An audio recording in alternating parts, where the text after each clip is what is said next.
औज़ुबिल्लाहिमिनश्शैतानिर्रजीम बिस्मिल्लाहिर्रहमानिर्रहीम अल्लाहुम्मा सल्लि अला सय्यिदिना व मौलाना मुहम्मदिन व अला आलिहि व सहाबिहि व बारिक व सल्लिम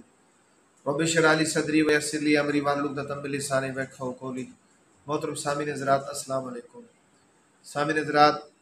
जैसा कि आप जानते हैं कि आप दोस्तों की रहनुमाई के लिए हम फ्री लीगल एड हेल्प भी प्रोवाइड करते हैं और लोगों को ऑनलाइन केसेस के हवाला जात से और आपके जो सवाल जवाबात होते हैं उनको भी अपने प्रोग्राम में शामिल करते हैं। तो आज ही हम उसी सिलसिले की कड़ी के अंदर हमें एक दोस्त की तरफ से मैसेजेस भी मसूल हुए थे कि चूँकि क्रिमिनल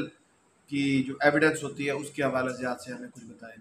तो मुद्दई व मुस्तगीस मुकदमा जो होता है उसकी तरफ से जो शहादत पेश की जाती है उसकी 3 अक़साम है, जिसमें औरल होगी, ज़बानी शहादत, दूसरी दस्तावेज़ाती डॉक्यूमेंट्री एविडेंस होती है, और सानवी शहादत जो होती है बवक्त ज़रूरत अगर आप उसको वहाँ पर तलब कर लेते हैं, अगर वो कोर्ट के अंदर अगर आप इंसाफ के तकाज़ों के लिए चाहें तो वो पेश कर सकते हैं। अब इसमें जो बात आती है ओरल एविडेंस की तरफ अगर हम चलें तो ओरल एविडेंस उसे कहते हैं जो आप जज साहब के सामने अपनी ज़बानी शहादत पेश करते हैं। वो मुस्तकिस मुकदमा भी पेश करता है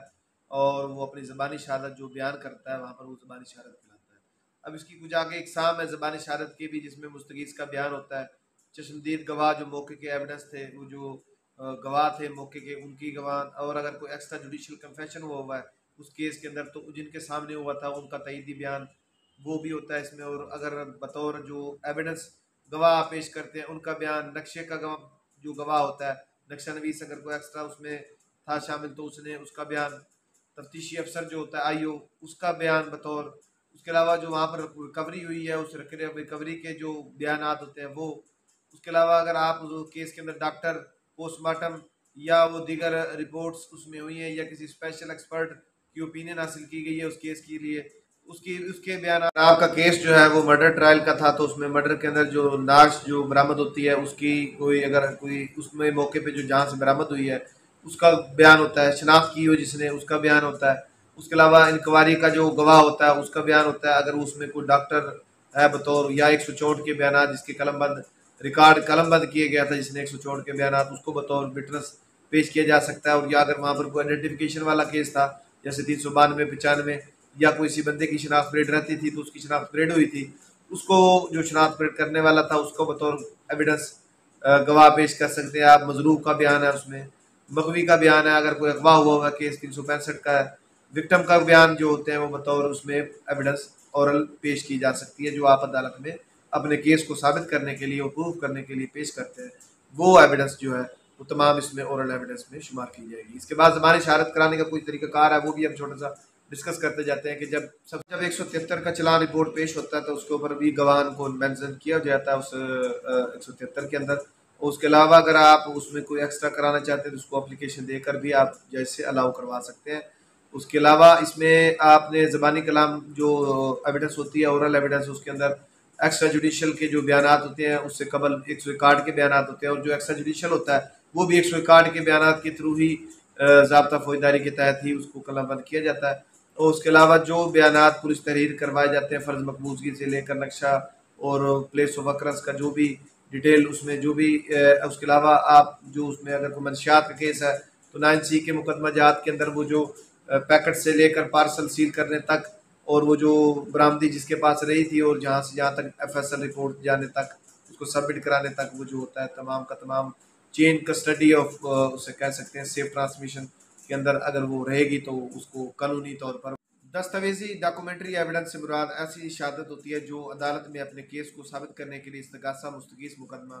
का जो वकील होता है वो पेश करता है अदालत में ताकि उस अपने इस्तगासे को मजबूत करे और उसमें वो एग्जिबिट करवाता है, जैसे कि इंदराज मुकदमे की FIR है या उस एप्लीकेशन है या उसके बाद वो FIR है उसको एग्जिबिट कराते हैं। उसके अलावा 161 के बयान को भी बाद दफ़ा और तमाम फ़र्द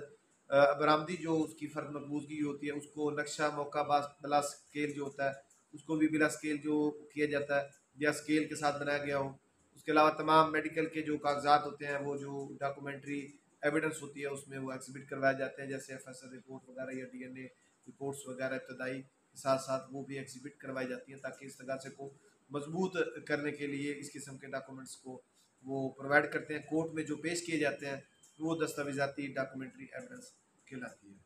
इसके साथ साथ आगे हम अब डिस्कस करते हैं नेक्स्ट इसमें जैसे कि मेडिकल के डॉक्यूमेंट्स भी होते हैं और मेडिकल रिपोर्ट्स हाज होती हैं, पोस्टमार्टम की रिपोर्ट्स वगैरह होती हैं, केमिकल एग्जामिनर की रिपोर्ट, डीएनए रिपोर्ट्स वगैरह, एक्सरे या इसके अलावा एक्सरे रिपोर्ट्स होती हैं, इंक्वायरी रिपोर्ट्स होती हैं अगर उसमें कुछ जीआईटी वगैरह बनी हो,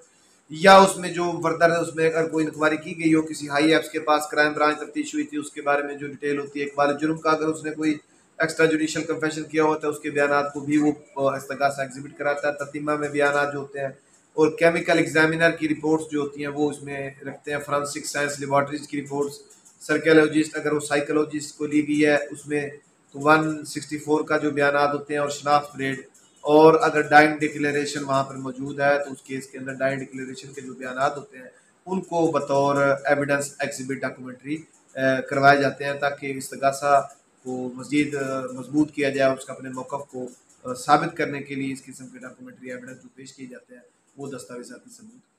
इसमें मैं आपको थोड़ा सा मुख्तसर ये भी बताता चलूँ कि दस्तावेज़ाती सबूत जो होते हैं, आपके एविडेंस जो होती है उसको आपने एग्जिबिट करवाना होता है और वो किस तरीके पे कराए जाते हैं और किसका क्या तरीक़ाकार है। तो उसमें ये होता है कि जब आप किसी भी गवाह को बतौर विटनेस को वहाँ पेश कर रहे हैं कोर्ट के अंदर, तो जब उसके बयानात हो रहे होते हैं तो जब उसके बयानात के आप ड्यूरेशन में या लास्ट में उसको एग्जिबिट करवा सकते हैं। और आप जब आप उसके ऊपर ये कहेंगे कि ये जो सवाल फलां दस्तावेज़ात थी ये आपने तहरीर की है, उस दस्तावेज़ात के अंदर वो फलां एग्जिबिट हो जाएगी और उसके बाद अगर उसका कोई थंब इम्प्रेशन उसमें मौजूद था या सिग्नेचर थे तो आप एग्जिबिट P1 और P/1 करके उसको PA भी कर सकते हैं, P/1 भी कर सकते हैं, जो आपको उसमें कोर्ट्स के साथ रखे स्टाइल में या एग्जिबिट P के हिसाब से जो पहले इससे कबल अगर लगे हुए हैं तो उसकी नंबरिंग को देखते हुए आपने उसमें वो एग्जिबिट करवा सकते हैं, बशर्ते कि वो आपकी जो डॉक्यूमेंट्स है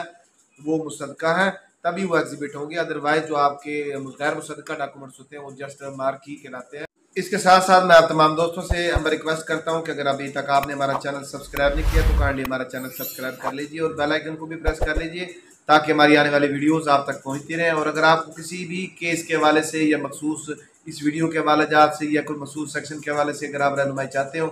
तो आप मेरे व्हाट्सअप नंबर है 03017596 आप उस पर भी रब्ता कर सकते हैं। और अगर आपको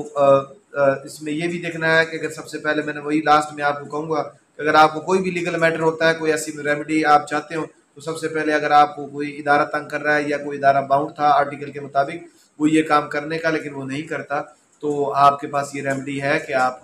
अपनी कोर्ट से रेमेडी ले सकते हैं। और सबसे पहले आप अपने कौंसल से मशवरा कीजिए क्योंकि कौंसल ही एक ऐसा शख्स है जो आपको इन मसाइलों से छुटकारा दिला सकता है। इसके साथ साथ मैं आप तमाम दोस्तों से इजाज़त चाहूँगा। अल्लाह ताला आप तमाम दोस्तों को आपकी फैमिली मेम्बरान को अल्लाह ताला आप तमाम दोस्तों को आपकी फैमिली मेम्बरान को अपने ज़ुबान में रखे। वस्सलाम। पाकिस्तान जिंदाबाद।